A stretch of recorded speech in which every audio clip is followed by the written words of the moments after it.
तो आज से हम स्टार्ट कर रहे हैं 11th की ऑर्गेनिक केमिस्ट्री। इसमें पहला चैप्टर है some basic principle and technique, अर्थात कुछ मूलभूत सिद्धांत और तकनीकें। तो सबसे पहले इसका परिचय देखते हैं। कार्बनिक रसायन।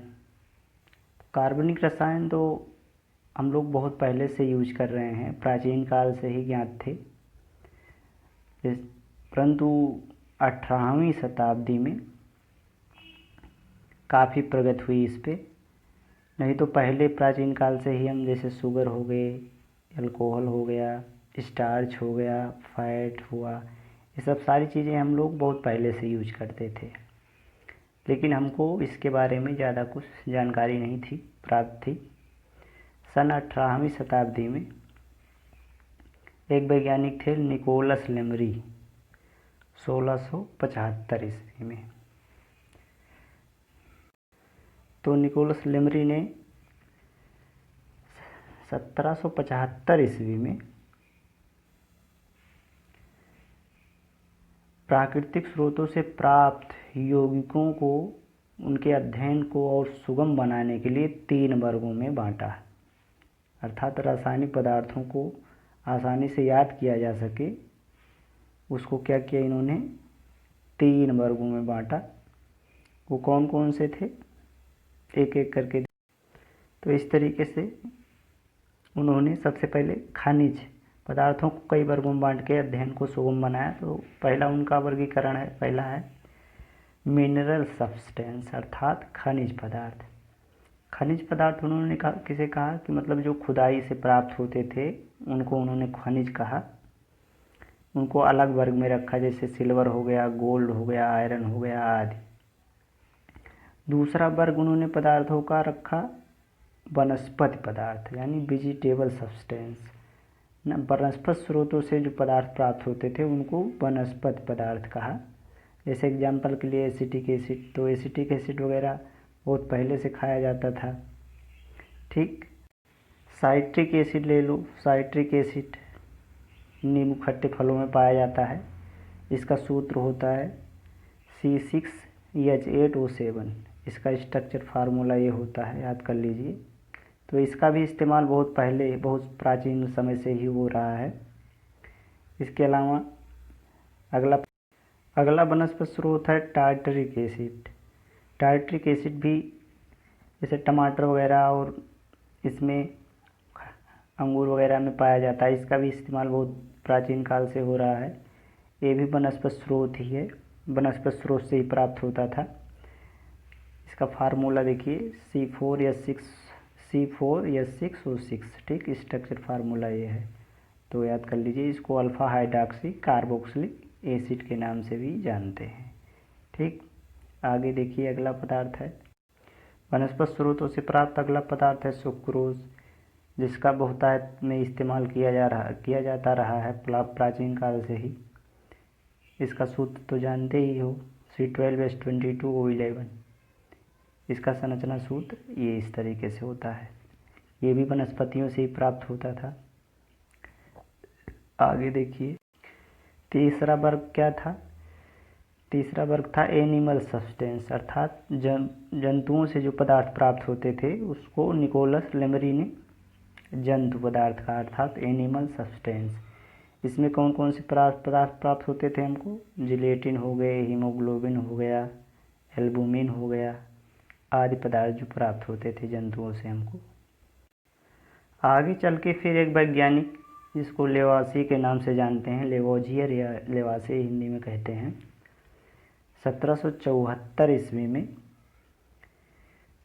इन्होंने देखा कि ढेर सारे ऐसे पदार्थ थे जो वनस्पति और जंतु स्रोत से प्राप्त होते थे। तो वो ज़्यादातर क्या थे, वो ज़्यादातर कार्बन हाइड्रोजन से ही मिलकर बने होते थे। ठीक, वो कुछ मात्रा में उनमें क्या होता था कि नाइट्रोजन, फास्फोरस और ऑक्सीजन भी पाया जाता था। इसलिए उन्होंने पदार्थों को जो है 2 वर्गों में, केवल सिर्फ 2 वर्गों में वर्गीकृत कर दिया, एक कार्बनिक और दूसरा अकार्बनिक। अर्थात ऑर्गेनिक और इनऑर्गेनिक, इनके अध्ययन को सुगम बनाने के लिए। इनका आधार बस यही था, नोट्स में देखिए हमने दिखा दिया। आधार क्या था 2 वर्गों में बांटने का, कि इन्होंने देखा कि इसमें जंतुओं से जो पदार्थ प्राप्त हो रहे थे, जंतु या वनस्पति, दोनों के घटक जो थे वो यही थे, कार्बन हाइड्रोजन मेन था, और इसके अलावा थोड़ी मात्रा में उसमें नाइट्रोजन, फास्फोरस और ऑक्सीजन भी पाया जाता था। इस तरीके से इन्होंने सारे पदार्थों को 2 वर्गों में बांट दिया, कार्बनिक और अकार्बनिक, ऑर्गेनिक कंपाउंड और इनऑर्गेनिक कंपाउंड। आगे देखिए, आगे देखते हैं बर्जीलियस की जैव शक्ति सिद्धांत परिकल्पना, अर्थात vital force theory and discovery of holer. इसका अर्थ है जैव शक्ति सिद्धांत एवं होलर की खोज। तो बहुत पहले जो है होलर नामक एक वैज्ञानिक थे, बर्जीलियस थे। उन्होंने 1815 ईस्वी में एक परिकल्पना प्रस्तुत किया था। इन्होंने ये मानते थे कि जितने भी कार्बनिक पदार्थ हैं उनको किसी भी विधि से, मतलब कृत्रिम विधि से नहीं बनाया जा सकता। इसलिए इन्होंने जितने भी कार्बनिक पदार्थ हैं उनको ईश्वरत्व का जो है रूप बता दिया, और बताया कि कार्बनिक पदार्थों को किसी भी विधि से लैब में या कहीं और पर भी किसी भी विधि से बनाया नहीं जा सकता। फिर आगे चल कर के एक वैज्ञानिक थे होलर, जो 1828 ईस्वी में इन्होंने पहला कार्बनिक पदार्थ बना डाला, यूरिया। किससे बनाया? Ammonium sulphate. देखिए ये अमोनियम सल्फेट है और पोटेशियम साइनेट, इसकी क्रिया जो है कराया तो इनको अमोनियम साइनेट प्राप्त हुआ। ये अमोनियम साइनेट है, और इसको जब हीट किया अमोनियम साइनेट को तो यूरिया प्राप्त हो गया। इस तरीके से यहीं पे बर्जीलियस की जैव शक्ति सिद्धांत परिकल्पना का अंत हो गया।